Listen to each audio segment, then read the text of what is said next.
Tess of the d'Urbervilles by Thomas Hardy. Chapter 3. As for Tess Durbeyfield, she did not so easily dislodge the incident from her consideration. She had no spirit to dance again for a long time, though she might have had plenty of partners, but they did not speak so nicely as the strange young man had done. It was not till the rays of the sun had absorbed the young stranger's retreating figure on the hill that she shook off her temporary sadness and answered her would-be partner in the affirmative. She remained with her comrades until dusk, and participated with a certain zest in the dancing, though, being heart-whole as yet, she enjoyed treading a measure purely for its own sake, little divining when she saw the soft torments, the bitter sweets, the pleasing pains, and the agreeable distresses of those girls who had been wooed and won what she herself was capable of in that kind. The struggles and wrangles of the lads for her hand in a jig were an amusement to her, no more, and when they became fierce she rebuked them. She might have stayed even later, but the incident of her father's odd appearance and manner returned upon the girl's mind to make her anxious, and wondering what had become of him, she dropped away from the dancers and bent her steps toward the end of the village at which the parental cottage lay. While yet many score yards off, other rhythmic sounds than those she had quitted became audible to her, sounds that she knew well, so well. They were a series of thumpings from the interior of the house, occasioned by the violent rocking of a cradle upon a stone floor, to which movement a feminine voice kept time by singing in a vigorous gallopade the favourite ditty of the Spotted Cow. I saw her lie down in yonder green grove, come love and I'll tell you where.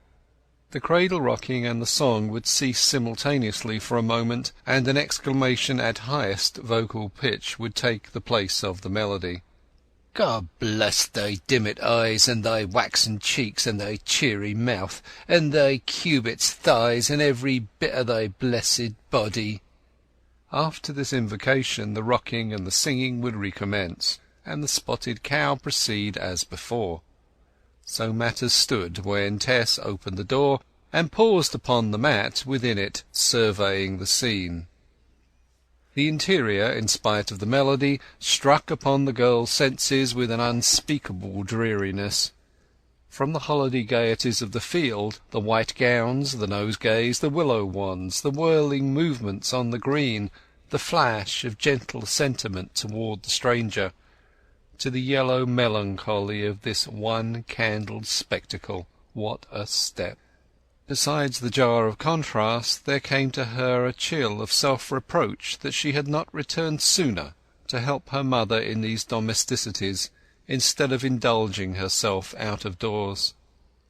There stood her mother amid the group of children, as Tess had left her, hanging over the Monday washing tub, which had now, as always, lingered on to the end of the week. Out of that tub had come the day before, Tess felt it with a dreadful sting of remorse, the very white frock upon her back which she had so carelessly greened about the skirt on the dampening grass, which had been wrung up and ironed by her mother's own hands.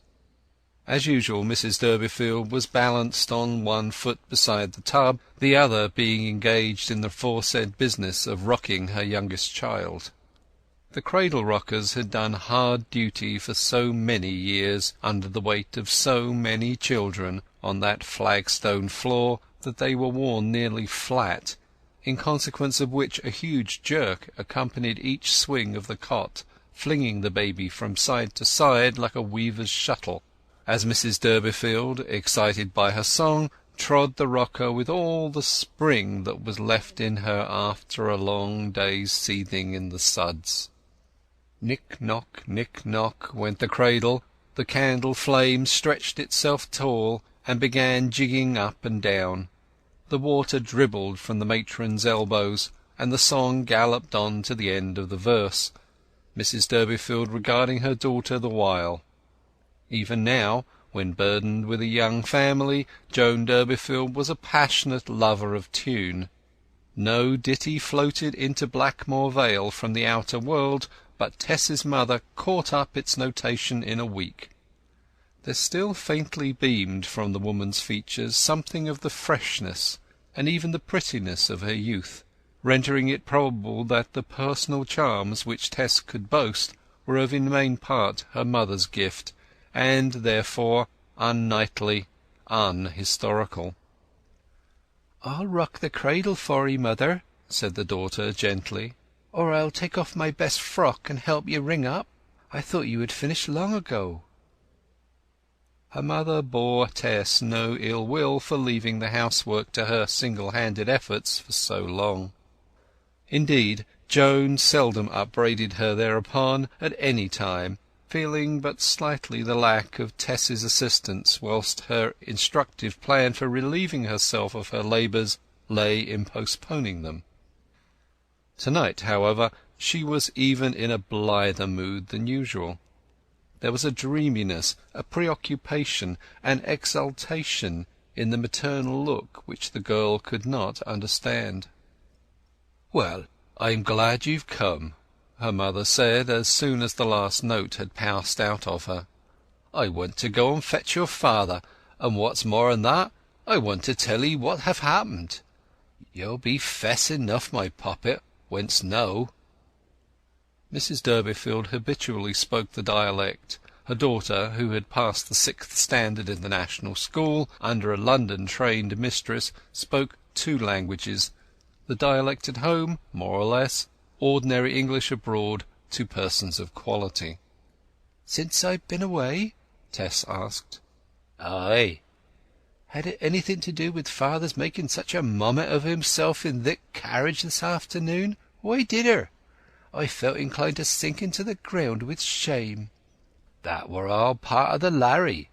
We've been found to be the greatest gentlefolk in all the country, reaching all back long afore Oliver Grumble's time, to the days of the pagan Turks, with monuments and vaults and crests and scutcheons and the Lord knows what all. In St. Charles's day we was made Knights of the Royal Oak, our real name being d'Urberville.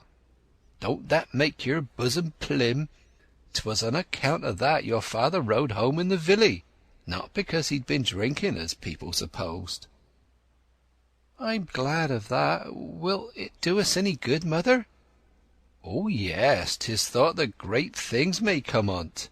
No doubt a mampus of folk of our own rank will be down here in their carriages as soon as 'tis known. Your father learnt it on his way home from Shaston, and he's been telling me the whole pedigree of the matter." "Where is father now?" asked Tess suddenly. Her mother gave irrelevant information by way of answer. "He called to see the doctor to-day in Shaston. It is not consumption at all, it seems. It is fat round his heart, 'a says. There it is, like this." Joan Durbeyfield, as she spoke, curved a sodden thumb and forefinger to the shape of the letter C, and used the other forefinger as a pointer. "At the present moment," he says to your father, "your heart is enclosed all round here and all round there. This space is still open, 'a says. As soon as it do meet so," Mrs. Durbeyfield closed her fingers into a circle complete, "off you will go like a shadder, Mr. Durbeyfield, 'a says. You mid last 10 years, you mid go off in 10 months or 10 days." Tess looked alarmed. Her father possibly could go behind the eternal cloud so soon, notwithstanding this sudden greatness. "But where is father?" she asked again. Her mother put on a depreciating look. "Now don't you be bursting out angry. The poor man, he felt so rafted after his upbringing by the parson's news that he went up to Rolliver's half an hour ago. He do want to get up his strength for his journey to-morrow, with that load of beehives which must be delivered, family or no. He'll have to start shortly after 12 to-night, as the distance is so long." "Get up his strength?" said Tess impetuously. the tears welling to her eyes. "Oh, my God! Go to a public house to get up his strength, and you as well as agreed as he, mother!" Her rebuke and her mood seemed to fill the whole room, and to impart a cowed look to the furniture and candle, and the children playing about it, and to her mother's face. "No," said the latter touchily. "I be not agreed. I have been waiting for 'ee to bide and keep house while I go fetch him." "I'll go." "Oh no, Tess. You see, it wouldn't be no use." Tess did not expostulate. She knew what her mother's objection meant. Mrs Durbeyfield's jacket and bonnet were already hanging slyly on the chair by her side, in readiness of this contemplated jaunt, the reason for which the matron deplored more than its necessity. "And take the complete fortune teller to the outhouse," Joan continued, rapidly wiping her hands and donning her garments. The complete fortune teller was an old thick volume which lay on a table at her elbow, so worn by pocketing that the margins had reached the edge of the type. Tess took it up, and her mother started. This going to hunt up her shiftless husband at the inn was one of Mrs Durbeyfield's still extant enjoyments in the muck and muddle of rearing children. To discover him at Rolliver's, to sit there for an hour or two by his side, and dismiss all thought and care of the children during the interval, made her happy. A sort of halo, an occidental glow, came over life then. Troubles and other realities took on themselves a metaphysical impalpability, sinking to mere mental phenomena for serene contemplation, and no longer stood as pressing concretions which chafed body and soul. The youngsters, not immediately within sight, seemed rather bright and desirable appurtenances than otherwise. The incidents of daily life were not without humorousness and jollity in their aspect there. She felt a little as she used to feel when she sat by her now wedded husband in the same spot during his wooing, shutting her eyes to his defects of character and regarding him only in his ideal presentation as lover. Tess, being left alone with the younger children, went first to the outhouse with the fortune-telling book, and stuffed it into the thatch. A curious fetishistic fear of this grimy volume on the part of her mother prevented her ever allowing it to stay in the house all night, and whither it was brought back whenever it had been consulted. Between the mother, with her fast-perishing lumber of superstitions, folklore, dialect, and orally transmitted ballads, and the daughter, with her trained national teachings and standard knowledge under an infinitely revised code, there was a gap of 200 years as ordinarily understood. When they were together the Jacobean and the Victorian ages were juxtaposed. Returning along the garden path, Tess mused on what her mother would have wished to ascertain from that book on this particular day. She guessed the recent ancestral discovery to bear upon it, but did not divine that it solely concerned herself. Dismissing this, however, she busied herself with sprinkling the linen dried during the day, in company with her 9-year-old brother Abraham and her sister Eliza Louisa of 12½ called Liza Lou, the youngest ones being put to bed. There was an interval of 4 years and more between Tess and the next of the family, the two who had filled the gap having died in their infancy, and this lent her a deputy maternal attitude when she was alone with her juniors. Next in juvenility to Abraham came 2 more girls, Hope and Modesty, then a boy of 3, and then the baby, who had just completed his 1st year.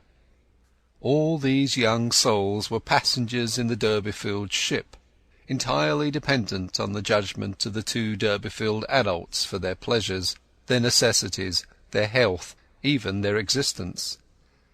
If the heads of the Durbeyfield household chose to sail into difficulty, disaster, starvation, disease, degradation, death, thither were these half-dozen little captives under hatches compelled to sail with them.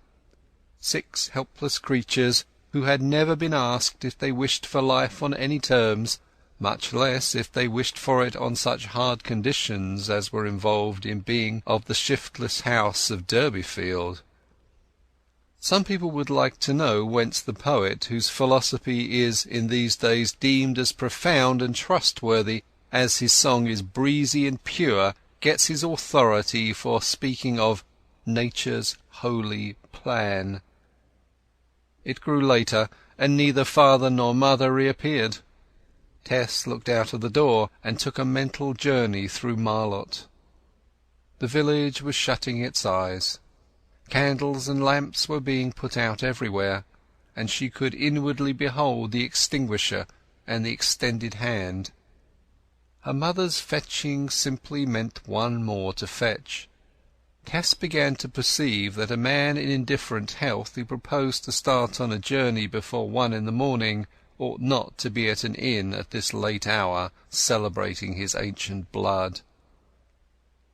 "Abraham," she said to her little brother, "do you put on your hat, you bain't afraid, and go up to Rolliver's and see what has gone with father and mother." The boy jumped promptly from his seat and opened the door, and the night swallowed him up. Half an hour passed yet again. Neither man, woman, nor child returned. Abraham, like his parents, seemed to have been limed and caught by the ensnaring inn. "I must go myself," she said. 'Liza Lu then went to bed, and Tess, locking them all in, started on her way up the dark and crooked lane or street not made for hasty progress, a street laid out before inches of land had value, and when one-handed clocks sufficiently subdivided the day. Chapter 3